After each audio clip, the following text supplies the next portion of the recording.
오늘 말씀의 제목은 하나님의 선한 손입니다. 하나님의 선한 손. 기원전 586년 이 남유다가 멸망을 하게 되죠. 그리고 이후 기원전 516년에 1차 예루살렘 귀환민들에 의해서 수룹바벨 성전이 재건되게 됩니다. 대략 한 70년이 걸리게 되었죠. 성전이 재건되고 제사가 회복되었지만 그럼에도 불구하고 이스라엘 공동체는 여전히 그 영적인 회복의 길로 나아가기까지 굉장히 오랜 시간이 필요했습니다.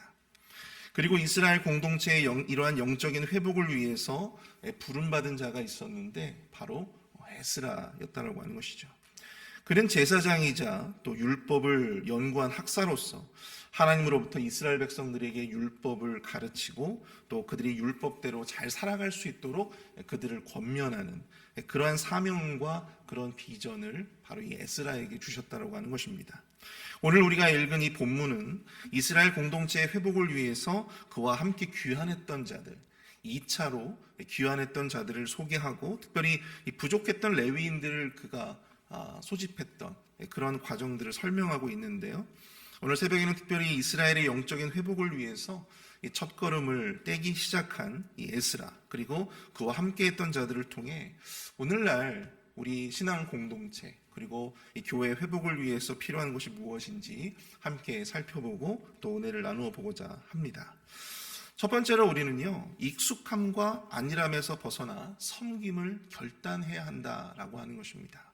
교회 회복을 위해서 우리는 첫째로 익숙함과 안일함에서 벗어나 섬김을 결단해야 한다라고 하는 것입니다. 오늘 본문은 1절을 이렇게 시작하고 있습니다. 아닥사스다 왕이 왕위에 있을 때 나와 함께 바벨론에서 올라온 족장들과 그들의 계보는 이러하니라.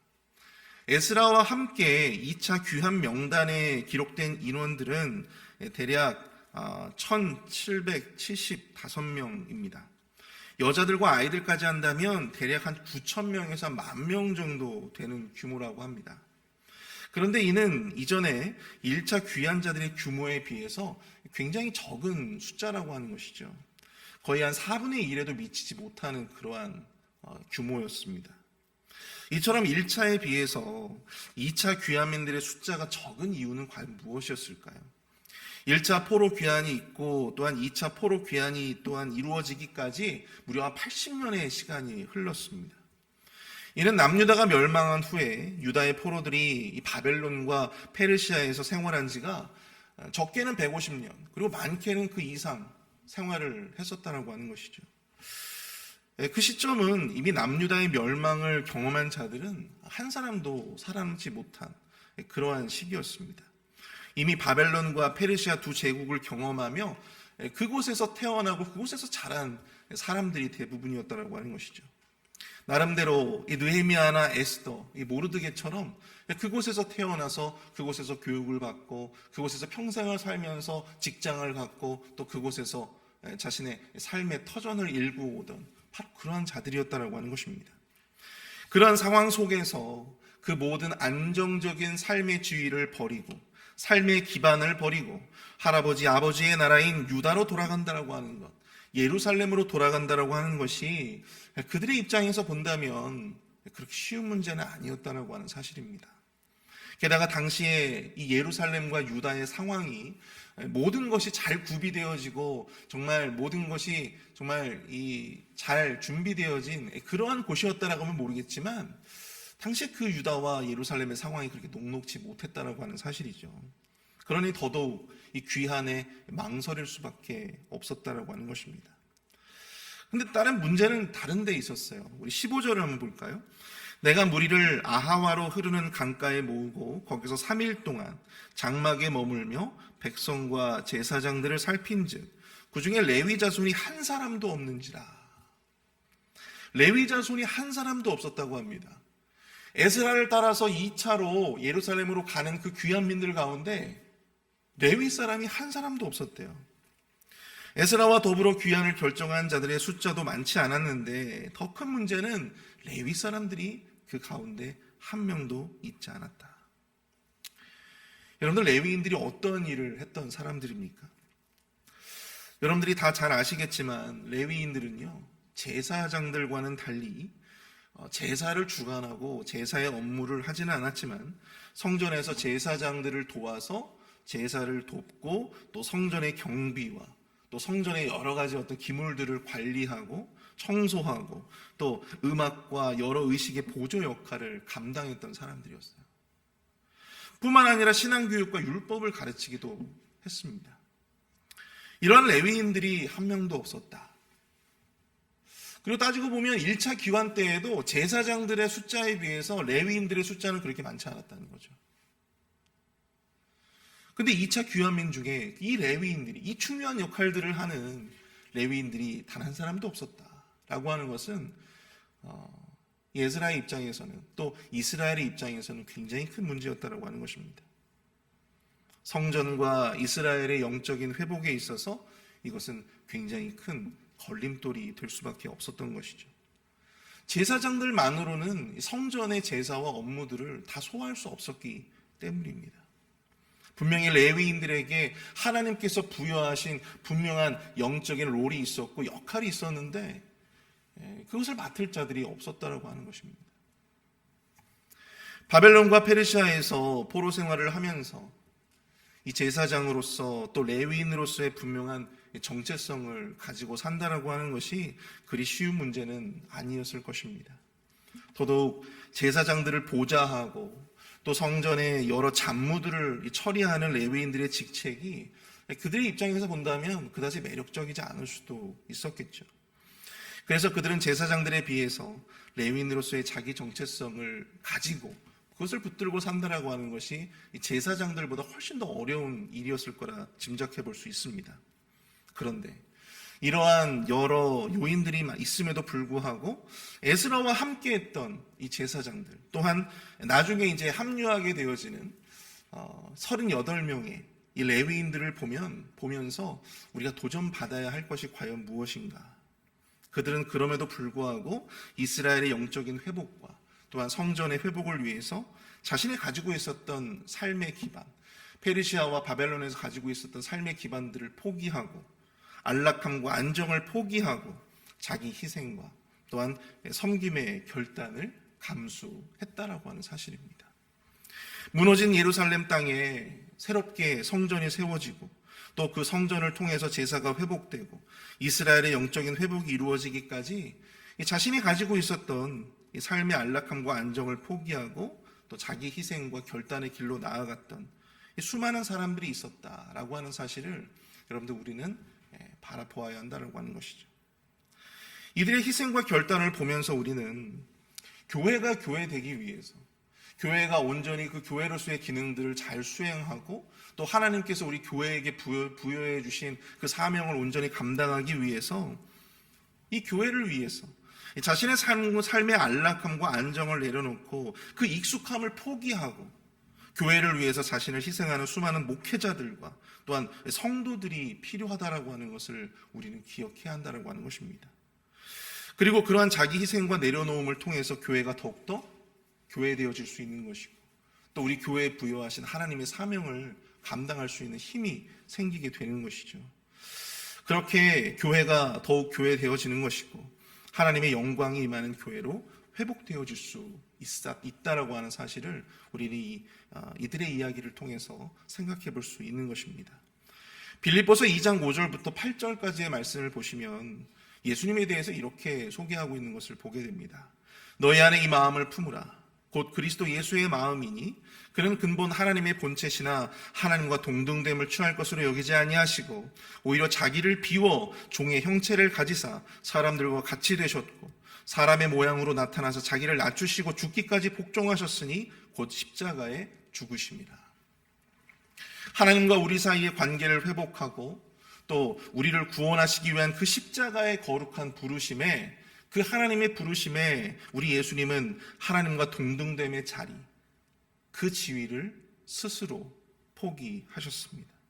그리고 스스로 그 자리를 비우시고 종의 형체로 우리를 위해 이 땅에 오셨다라고 하는 사실이죠. 사랑하는 성도 여러분, 인간은 익숙하고 편안해진 환경을 떠나기가 쉽지가 않습니다. 게다가 자신이 이미 가지고 있는 권위와 자신이 이미 가지고 있는 그 안락함과 안정, 그것을 내려놓고 교회를 위해서, 하나님을 위해서, 또 사명을 위해서 그 모든 것을 포기하고 고생의 길로, 섬김의 길로 나아간다라고 하는 것은 쉬운 문제가 아닙니다. 그런데 그 뻔히 보이는 고생길, 그 뻔히 보이는 갈보리의 길을 외면한다면 결단코 교회의 교회됨은 있을 수 없다라고 하는 것이죠. 교회가 회복되어지고 또 하나님의 사명을 감당하는 그 교회의 역할들을 감당하는 것은 불가능하다라고 하는 것입니다.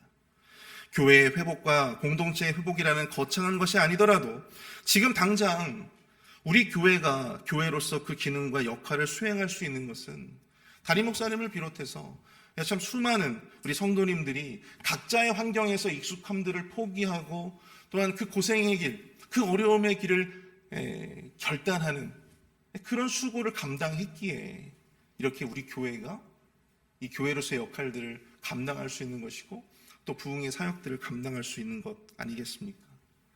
사랑하는 성도 여러분, 누가 하겠지, 나는 아니라는 익숙함과 아니라면서 벗어나서 정말 이 하나님의 뜻을 따라 이 교회 공동체를 위해서 헌신의 길, 그 사명의 길을 순종하며 결단하시는 저와 여러분들이 되실 수 있기를 축복합니다.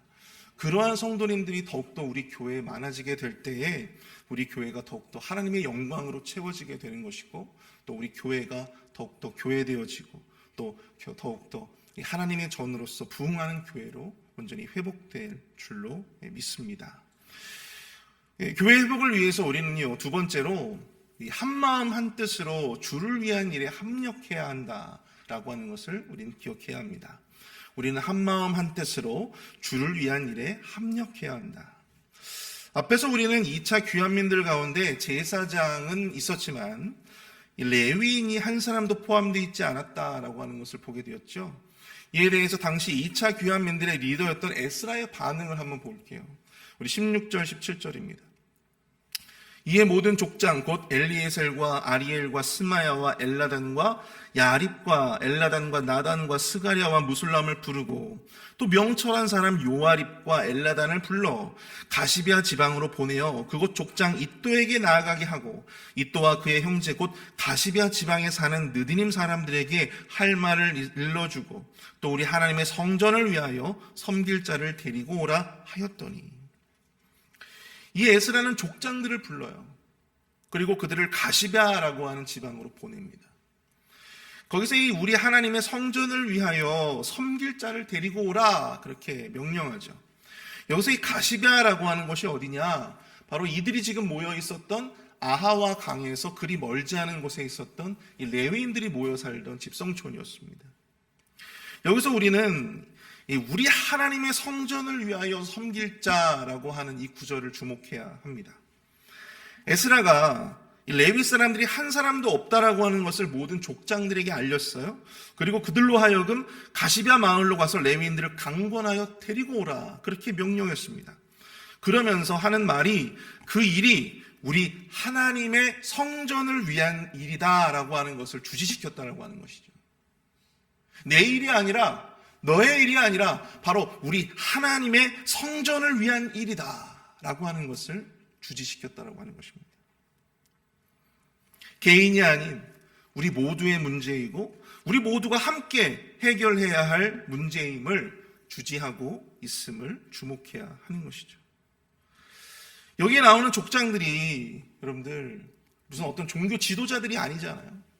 제사장들이나 어떤 레위인들이나 이런 사람들이 아니잖아요. 일반인들이에요. 레위인들이 없는 문제가 생겼다면 이들은 그것이 우리랑 무슨 상관이 있냐. 우리는 일반인인데 그건 제사장인 당신이 해결해야 될 문제 아니겠어? 그렇게 말할 수도 있었을 것입니다. 그러나 에스라는 이 제사장이나 레위인들이 이런 종교인들의 문제만이 아니라 이 문제가 바로 이스라엘 모두의 문제이고 모든 이스라엘이 해결해야 할 발벗고 나서서 해야 할 일임을 분명하게 그들에게 가르치고 있었다고 하는 것이죠. 그래서 그가 직접 가시바 지방으로 가서 레위인들을 설득하지 아니하고 그 족장들을 불렀다고 하는 것입니다. 족장들을 보냈다고 하는 거예요. 단편적으로 생각해 본다면 성전에서 봉사자로 섬길 레위인들이 부족하다면 그것은 어찌 보면 종교 지도자들이나 제사장들이 책임져야 할, 또 그들이 해결해야 할 그런 문제라고 단편적으로는 그렇게 생각해 볼 수 있을 것입니다. 교회의 문제는 교회에서 사례를 받는 목회자들이 책임지고 목회자들이 감당해야 한다고 생각할 수도 있죠. 물론 현실적으로 틀린 말은 아닙니다. 실제로 많은 교회들이 지금, 우리 교회를 비롯해서 많은 교회들이 지금 그렇게 하고 있습니다. 그런데 여러분, 교회가 누구의 교회입니까?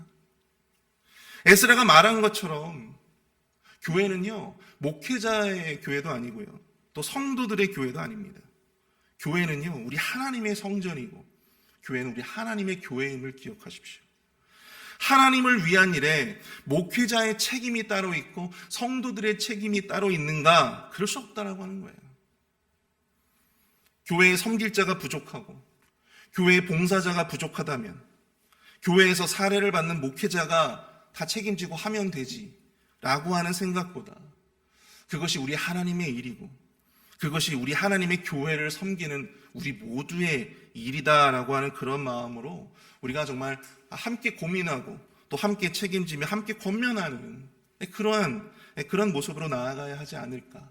우리는 이 에스라의 리더십을 통해서 우리가 생각해 볼 수 있는 것입니다. 결국 여러분들 이 오랜 시간 동안 이 교회를 지켜오신 분들은 목회자들이 아니라 바로 여러분들이었어요. 바로 여러분들입니다. 교회의 봉사자가 부족하고 교회에 섬기고 헌신할 자가 없다면 오늘 본문에 등장하고 있는 여러 족장들처럼 서로 권면하고 강권하여 성전을 위해 봉사할 자들을 찾고 그들을 적극적으로 설득하고 함께 교회를 위해서 헌신하자고 그렇게 뜻을 모을 수 있는 거룩한 책임의식이, 그러한 합력이 우리 안에 있어야 할 줄로 믿습니다. 그럴 때 하나님 앞에 우리가 더 큰 헌신의 열매로 더 큰 영광으로 올려드릴 수 있지 않겠습니까? 우리는 느헤미야 이야기를 잘 알고 있죠. 예루살렘의 성벽을 재건하는 일은 어찌 보면 정말 이 수천 킬로, 수만 킬로 떨어져 있는 이 느헤미야의 일이 아닐 수도 있었습니다.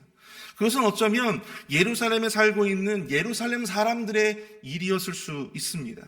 느헤미야의 문제가 아니라 결국은 예루살렘 그들의 문제였던 것이죠. 그러나 그 문제가 느헤미야의 마음속에 들어왔어요. 하나님께서 그에게 그 마음을 주신 것입니다. 그러니까요, 그 문제가 이제 그들이 해결해야 할, 예루살렘에 살고 있는 예루살렘 사람들이 해결해야 할 그들의 문제가 아니라 하나님의 일이 되었어요. 하나님의 일이 되고 또 우리에게 부여해 주신 하나님의 사명이 되었다라고 하는 것입니다. 하나님 안에서 한 백성된 우리의 문제가 된 거예요. 그러니까 그가 그렇게 많은 기도를 하고 예루살렘의 성벽의 재건을 위해서 노력하였고 그렇게 많은 반대와 대적자들을 물리치고 52일 만에 그 성벽을 재건하게 될 수 있었던 것이죠. 말씀을 정리합니다. 오늘 본문 18절을 보시면 이런 구절이 있죠.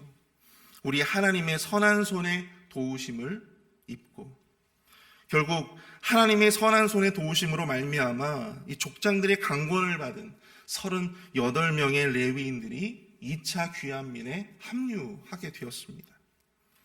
하늘은 스스로 돕는 자를 돕는다고 했을까요? 주의 성전의 회복을 위해서 발벗고 나선 자들의 헌신 가운데 하나님은 당신의 선한 손으로 도우실 줄 믿습니다. 그리고 당신의 성전을 위해서 헌신할 자들을 당신이 찾으십니다. 그리고 그들의 마음을 돌이켜주시고 주의 성전을 위해서 그들이 헌신할 수 있도록 힘을 주시고 믿음을 주신다라고 하는 것이죠. 사랑하는 성도 여러분, 우리 모두가 하나님의 선한 손으로 쓰임받을 수 있게 되어지기를 축복합니다.